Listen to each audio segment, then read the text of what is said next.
इस वेले जी मैं खलोता हाँ ਚੱਕ ਨੰਬਰ 170 RB तहसील सफदराबाद ਜ਼ਿਲ੍ਹਾ ਸ਼ੇਖੂਪੁਰਾ ਦੇ ਵਿੱਚ ਪਿੰਡ ਦਾ ਨਾਂ ਹੈ ਝੰਡਿਆਂ ਵਾਲੀ ਤੇ ਮੇਰੇ ਨਾਲ ਨੇ ਚੌਧਰੀ ਖਾਲਦ ਗੁੱਜਰ ਸਾਹਿਬ।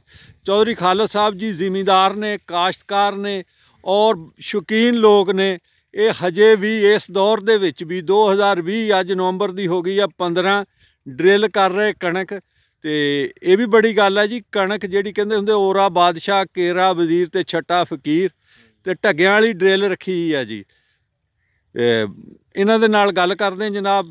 ਅੱਜ ਕੱਲ੍ਹ ਜਿਹੜਾ ਕਣਕ ਦਾ ਭਾਅ ਵੱਧ ਗਿਆ ਜੀ। ਸਾਹਿਬ ਸਲਾਮ ਅਲੈਕੁਮ। ਵਾਲੇਕੁਮ ਸਲਾਮ ਜੀ। ਕਣਕ ਬੀਜ ਰਹੇ ਜਨਾਬ? ਹਾਂਜੀ ਹਾਂਜੀ। ਚਲੋ ਜੀ, ਹੁਣ ਤਾਂ ਬੀਜੋ। ਕਹਿੰਦੇ ਕਣਕ ਨੂੰ ਤਾਂ ਹੁਣ ਪਰ ਲੱਗ ਗਏ, ਭਾਅ ਹੀ ਬਹੁਤ ਵੱਧ ਗਿਆ। ਹਾਂਜੀ। ਤੇ ਤੁਹਾਡਾ ਕੀ ਖਿਆਲ ਹੈ, ਜਿਹੜਾ ਭਾਅ ਵਧਾਉਣ ਡਏ ਆ ਇਹ ਠੀਕ ਆ ਕਰਨ ਰਹੇ? ਨਹੀਂ ਜੀ, ਇਹ ਸਾਡੇ ਲਈ ਤੇ ਠੀਕ ਨਹੀਂ, ਸਾਡੇ ਲਈ ਤੇ ਕਹਿਰੀ ਆ ਹਿਸਾਬ ਨਾਲ, ਕਿਉਂਕਿ ਸਾਨੂੰ ਗਾਂਹ ਤੋਂ ਗਾਂਹ ਮਜ਼ਦੂਰੀ ਮਹਿੰਗੀ ਬਣਨੀ, ਹਰ ਸ਼ੈ ਮਹਿੰਗੀ ਬਣਨੀ ਹੈ ਜੀ। ਤੇ ਇਸ ਤੋਂ ਸਾਨੂੰ ਭਾਅ ਸਿਰ ਭਾਅ ਚੰਗਾ ਆ, ਇੰਨਾ ਮਹਿੰਗਾ ਬਾਰੇ 'ਚ ਨਹੀਂ ਹੈ। ਤੇ ਸਾਡੇ ਲਈ ਖਾਦ ਤੇ ਤੇਲ ਤੇ ਇਦਾਂ ਦੀਆਂ ਵਗੈਰਾ ਚੀਜ਼ਾਂ, ਦਵਾਈਆਂ ਵਗੈਰਾ ਜਿਹੜੀਆਂ ਪੈਸਟੀਸਾਈਡ ਰੈਤ ਹੋਣ, ਦਵਾਈਆਂ ਵਗੈਰਾ, ਹਾਂਜੀ, ਇਹ ਰੈਤ ਹੋਣ ਦੇ ਸਾਨੂੰ ਫਾਇਦੇ ਆ। ਇਹ ਮਹਿੰਗੀ ਜਿਹੜੀ ਕਣਕ ਦੀ ਜ਼ਿਆਦਾ ਮਹਿੰਗਾਈ ਤੇ ਵੱਡਿਆਂ ਜ਼ਮੀਂਦਾਰਾਂ ਨੂੰ ਫਾਇਦੇ ਆ, ਮਾੜਿਆਂ ਜ਼ਿਮੀਂਦਾਰਾਂ ਨੂੰ ਕਾਹਦੇ ਜੇ ਕਿਤੇ ਹੱਲ ਜਾਈਏ ਛਟਾ ਮਾਰਨਾ ਤੇ ਆਹ ਖਾਦ ਖਿਲਾਰਨੀ। ਉਹ ਕਹਿੰਦਾ ਜੀ ਕਣਕ ਦਾ ਰੇਟ ਕੀ, ਮੈਂ 1500 ਲੈਣਾ ਦਿਹਾੜੀ, ਮੈਂ 1000 ਲੈਣੀ ਆ। ਇਸ ਵਾਸਤੇ ਅਸੀਂ ਤਾਂ ਕਹਿੰਦੇ ਵੀ ਇਹ ਤਰਖੜੀ ਭਾਅ ਹੀ ਚੰਗਾ ਆ, ਜੋ ਮੁਨਾਸਬ ਹੈਗਾ ਆ ਅੱਗੇ।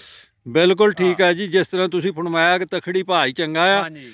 ਇਹ ਕਣਕ ਦਾ ਰੇਟ ਵਧਾਣਗੇ ਤੇ ਹਰ ਸ਼ੈ ਨੂੰ ਅੱਗ ਲੱਗ ਜਾਏਗੀ ਤੇ ਲੱਗ ਇਸ ਹਕੂਮਤ ਨੂੰ ਵੀ ਜਾਏਗੀ। ਇਹ ਤਾਂ ਕਹਿਣ ਦੇ ਨਾ ਕਿਸਾਨ ਦਾ ਇਹ 'ਚ ਕੋਈ ਫਾਇਦਾ ਨਹੀਂ, ਜ਼ਗੀਰਦਾਰ ਦਾ ਫਾਇਦਾ, ਕਿਸਾਨ ਦਾ, ਆਮ ਆਵਾਮ ਦਾ ਇਹਦੇ ਵਿੱਚ ਨੁਕਸਾਨ ਆ।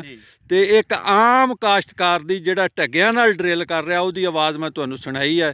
ਤੇ ਬਹੁਤ ਬਹੁਤ ਸ਼ੁਕਰੀਆ ਜੀ। ਪਾਕਿਸਤਾਨ ਜ਼ਿੰਦਾਬਾਦ।